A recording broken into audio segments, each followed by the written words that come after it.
یہ بابیاں دا تے مخالف ہے ہی ہے نا, وہ جڑا الو دا پٹھا ہے, وہ مرزا جی پتہ نہیں پلمبر جا کیا بلا ہے وہ, لیکن یہ بک بک نہیں کرنی چاہیے. اور ہر ولی کی دشمنی, اور کبھی غوث پاک کی, کبھی حضرت جنید بغدادی, کبھی باجد بستامی کی.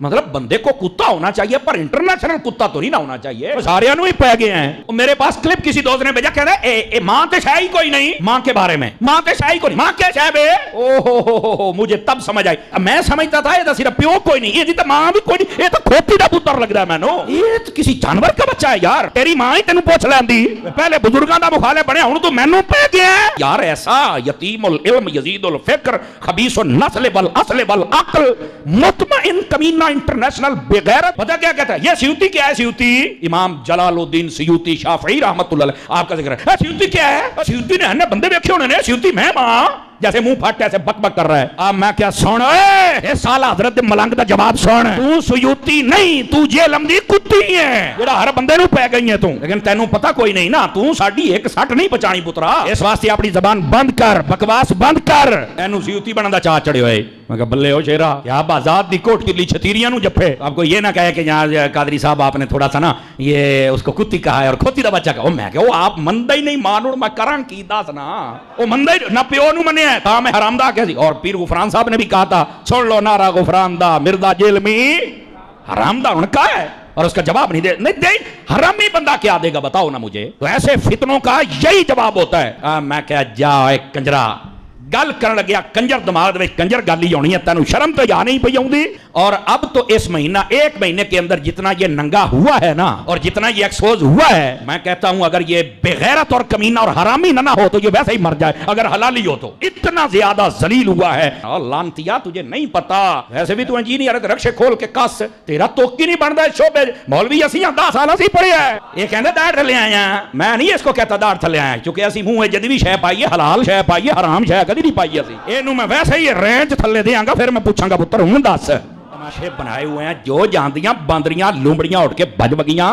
آپ میں سے مجھے بتائیں کتنے لوگ ہیں, چلے ریل ٹائم ہم ڈیٹا لے لیتے ہیں, آپ میں سے کتنے لوگ ہیں کہ جنہیں میرا تعارف نیگیٹو ہوا تھا سٹارٹ میں؟ ذرا ہاتھ کھڑا کریں. شکریہ میرے تمام وہ علماء کرام, کام چک کے رکھو, ٹھیک ہے. یہ پبلسٹی انہوں نے کروائی ہے نا. تو جتنا بولتے ہیں اتنی اپنی بدنامی اپنے ذمہ لیتے ہیں. اللہ تعالیٰ نے انسان کو عقل دی ہوئی ہے. اب چھوڑ دیں, میرے بارے میں تو چھوڑ دیں, اللہ کے نبی علیہ السلام کے بارے میں بھی نیگیٹو تعارف کروایا گیا.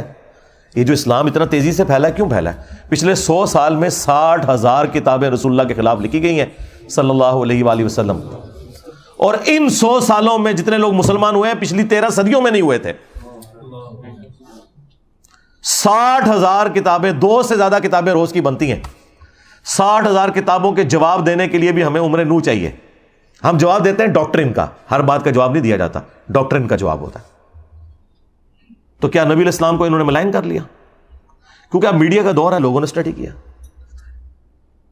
9/11 کے واقعے کے بعد ٹوئنس ٹاور کا جو اٹیک ہوا تھا 2001 میں, ہزاروں نہیں لاکھوں لوگ مسلمان ہو چکے ہیں.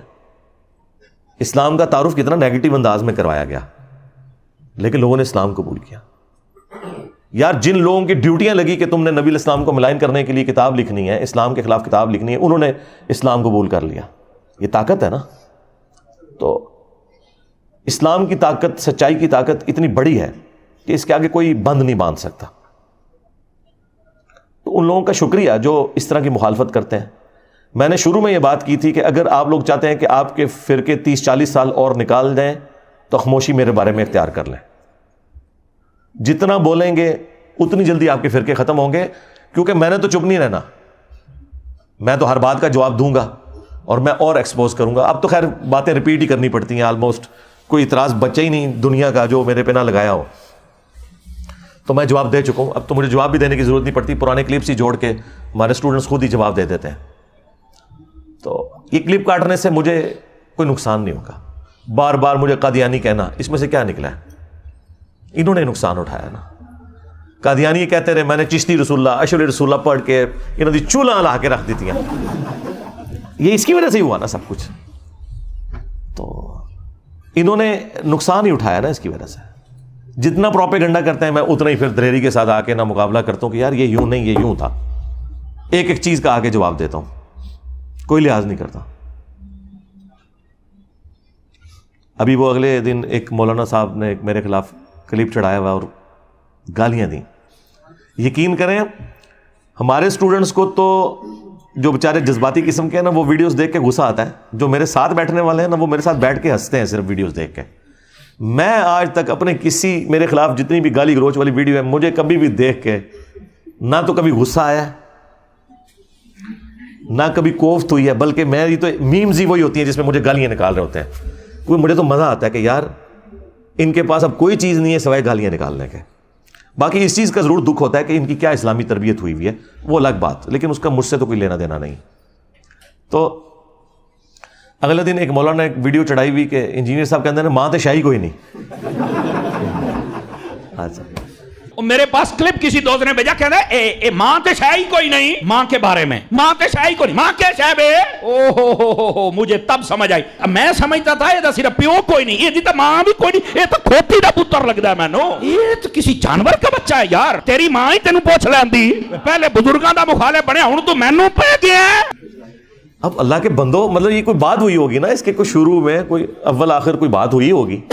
ٹھیک ہے، یہ بات تو اللہ کے نبی نے بات کی ہوئی ہے. بخاری مسلم دونوں میں حدیث ہے، تم میں سے کوئی شخص اس وقت تک مومن ہی نہیں ہو سکتا جب تک کہ میں اسے اس کے ماں باپ، اولاد، سب لوگوں سے بڑھ کر عزیز نہ ہو جاؤں. اسی کو میں نے ٹرانسلیٹ کیا کہ جہاں کہیں اللہ اور اس کے رسول کی بات آ جائے وہاں ماں باپ تو شاہی کوئی نہیں. آپ مجھے بتائیں، یہ تو حدیث ہے بخاری مسلم کی. اس کو ظاہر ہے میں نے اپنے انداز میں بیان کیا ہے نا. جو مفکرین ہوتے ہیں یا جو شعراء ہوتے ہیں وہ انہی باتوں کو ایک ڈفرنٹ فارم میں پریزنٹ کرتے ہیں، مطلب وہی ہوتا ہے. صحیح مسلم میں حدیث ہے کہ بے شک اللہ تعالیٰ اس کتاب کی وجہ سے بعض لوگوں کو عروج دیتا ہے اور بعض کو پستی کا شکار کرتا ہے. اور یہ چونکہ مضارع کا صیغہ مستقبل کو بھی کفایت کرتا ہے کہ اللہ قرآن کی وجہ سے کچھ لوگوں کو عروج دے گا، کچھ کو زوال دے گا. لیکن ڈاکٹر اقبال نے اسی حدیث کو ٹرانسلیٹ کیا ہے ماضی کے صیغے میں. وہ زمانے میں معزز تھے مسلمان ہو کر اور تم خوار ہوئے تارک قرآن ہو کر. یہ جواب شکوہ کا شعر.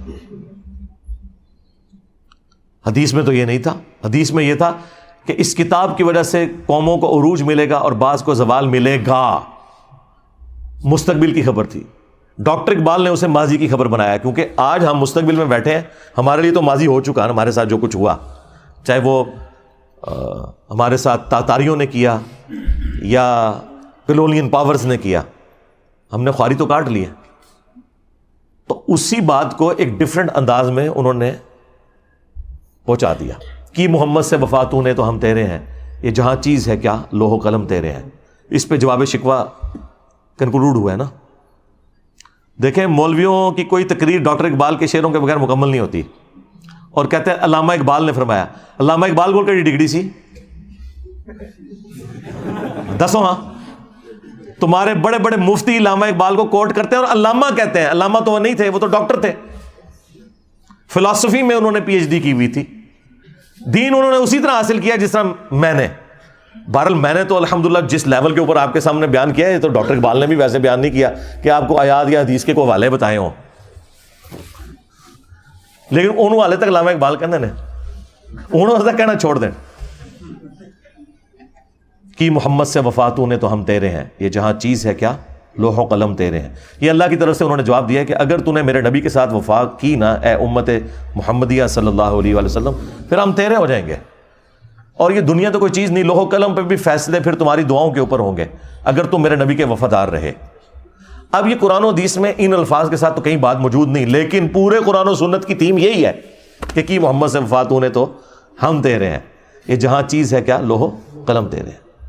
لہٰذا وہ حدیث کہ تم مومن ہی نہیں ہو سکتے جب تک کہ میں تمہیں تمہارے ماں باپ، اولاد، سب لوگوں سے بڑھ کر عزیز نہ ہو جاؤں، یہ حدیث پڑھ کے اس کی جب تھیم بیان کرے انسان، ان لوگوں کو سمجھائے کہ جن کی مائیں کہتی ہیں کہ اگر تو نے داڑھی نہ کٹائی تو میں دودھ نہیں بخشوں گی، اور زبردستی وہ بچوں کی داڑیاں مڑوا کے اپنے لیے بھی جہنم کا سبب کرتی ہیں اور اپنی اولاد کو بھی جہنم میں دھکیلتی ہیں،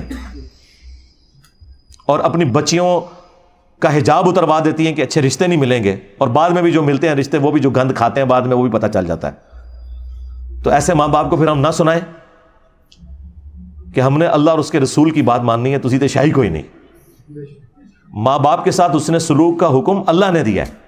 اگر ماں باپ اللہ اور اس کے رسول کے باغی ہیں پھر ان معاملات میں ان کی بات نہیں مانی جائے گی۔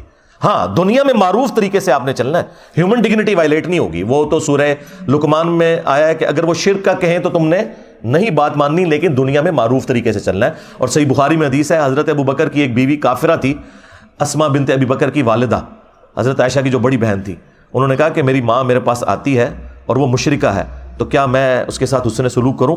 تو اللہ کے نبی صلی اللہ علیہ وآلہ وسلم نے فرمایا کہ ہاں تم اس کے ساتھ حسن سلوک کرو۔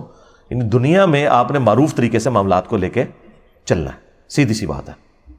اس طرح آؤٹ آف کانٹیکسٹ تو آپ جس کی بھی چیز کو کاٹتے رہیں، اس کا تو کوئی اینڈ ہی نہیں ہونا، آپ جو مرضی کرتے جائیں۔ لیکن آپ نے فرق دیکھا، ہمارے اسٹوڈنٹس یہ حرکت کسی کے ساتھ نہیں کرتے، اور ہمارے مخالفین کرتے ہی یہی ہیں، اور اپنا لقمہ اس کے منہ میں داخل کرتے ہیں، اور پھر کہتے ہیں جی جوڈیشری سے کیسز کیوں فارغ ہو جاتے ہیں۔ یار جوڈیشری میں جو لوگ بیٹھے ہوئے ہیں وہ ملوٹے تو نہیں ہیں، تمہارے بزرگوں کے عبادت گزار تو نہیں ہیں۔ جوڈیشری نے تو اپنے معاملات کو لے کے چلنا ہے، انہوں نے آئین اور قانون کے مطابق معاملے کو دیکھنا یہ بات اس طرح ہے یا نہیں ہے، اس کے بعد انہوں نے فیصلہ سنا دینا، ان کو تو اس سے غرض ہی کوئی نہیں ہے۔ تو یہ اسی لیے اس طرح کی آؤٹ آف کانٹیکسٹ چیزیں فارغ ہوتی ہیں کہ وہ باتیں ویسے ہوتی نہیں ہیں۔ اور دوسرا، ان چیزوں سے آپ کو یہ پتہ چل گیا کہ ہمارے مخالفین کے پاس نہ اب قرآن بچا ہے نہ سنت بچی ہے کہ وہ پیش کر سکیں ہماری مخالفت میں۔ پہلے بھی خیر کوئی نہیں تھے پیش کرتے، ابھی بھی کوئی تھوڑا بہت کوئی پڑھن پہ گئے تو وہ دی وجہ صرف یہ ہے کہ میں نے قرآن و سنت بیان کرنا شروع کیا، تو اب یہ جمعے کے خطبوں میں تیاری کرتے ہیں اور کوئی نہ کوئی قرآن کی آیت یا حدیث بیان کر کے کوشش کرتے ہیں کہ پبلک کو بتائیں، ریفرنسز دیں نہ دیں ان کی اپنی مرضی۔ تھوڑا بہت کوئی ابھی علمی شغف بھی آیا تو ابھی آنا شروع ہے، اچھی بات ہے، ہم اسے اپریشیٹ کرتے ہیں، ایسے ہی ہونا چاہیے۔ تو اس لیے میں جب کسی ٹاپک کے اوپر بات کروں اور وہاں پہ تفصیلی جواب ریکوائرڈ ہو تو میں بتا دوں گا آپ کو کہ بھی فلاں ویڈیو دیکھ لیں۔ ہر دفعہ تو میں ہر جواب کو ریپیٹ نہیں کر سکتا، اس کا تو پھر ہم تو یہاں کئی دن بیٹھے رہیں گے سوالات کے جوابات کے لیے۔ ورڈک دینا یہ میری ذمہ داری ہے، پرچی پڑھ کے آپ تک بات صحیح طریقے سے پہنچانا۔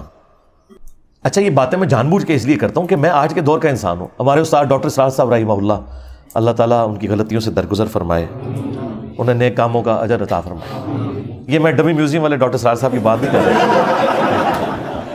رہا، پیچھے کرو کیمرہ دکھایا کرو نا، تسی شارٹاں بنانے سے لگے ہوئے ہو، تو میں ان کی بات نہیں، اوریجنل والے ڈاکٹر سراج صاحب کی بات کر رہا ہوں۔ یہ ہم نے ان کی یاد میں رکھا ہوا ہے انہیں۔ تو ڈاکٹر سراج صاحب رحمہ اللہ تعالیٰ کی کافی ساری باتیں مجھے بعد میں رہ کے یاد آتی ہیں۔ وہ ایک بات یہ بھی کہا کرتے تھے کہ جو بھی نبی الاسلام کے پیٹرن پہ دعوت کا کام کرے گا تو اسے ان تمام تکالیف سے گزرنا پڑے گا جن تکالیف سے اللہ کے نبی الاسلام، ان کے صحابہ اور اہل بیت گزرے ہیں علیہم السلام اجمعین و رضی اللہ عنہم اجمعین۔ تو کسی نہ کسی درجے میں۔ اور دوسرا وہ یہ بات کیا کرتے تھے، وہ کہتے تھے مجھ سے بڑے قرآن کے علماء موجود ہیں لیکن لوگ ان کی تقریر میں بھی عربی خطبے میں ہی جاتے ہیں، اور میں کوئی عالم بھی نہیں ہوں لیکن لوگ میری بات سنتے ہیں۔ وہ کہتے تھے اس لیے کہ میں MBBS ڈاکٹر ہوں، جس کی وجہ سے میرے پاس دنیاوی تعلیم ہے اور میں آج کے دور کا انسان ہوں۔ جب میں بات کرتا ہوں تو میری آڈینس کو پتہ چل جاتا ہے کہ یہ کوئی 700-800 سال پہلے کوئی ابن تیمیہ کا شاگرد کہیں سے کوئی لمبی عمر پا کے تو بات نہیں کر رہا، یا کوئی 150 سال پہلے کوئی اشرف تھانوی صاحب کے پاس کوئی بیٹھنے والا کوئی بابا نہیں تھا کہ وہ پرانی اردو میں اور پرانی مثالوں میں باتیں کر رہا ہے، بلکہ وہ فیل کرتے ہیں کہ یہ آج کے دور کا انسان ہے۔ تو اس میں نے ایک اور چیز ایڈ کر دی ہے کہ چونکہ میری طبیعت کے اندر مزاح ہے، تو میں کوشش کرتا ہوں کہ اس انداز میں بھی، مزاح کے انداز میں بھی کوئی بات کنوے ہو جائے، کسی سلوگن کے ذریعے، کسی اور ذریعے سے، کہ آپ کے دماغ میں نقش ہو جائے۔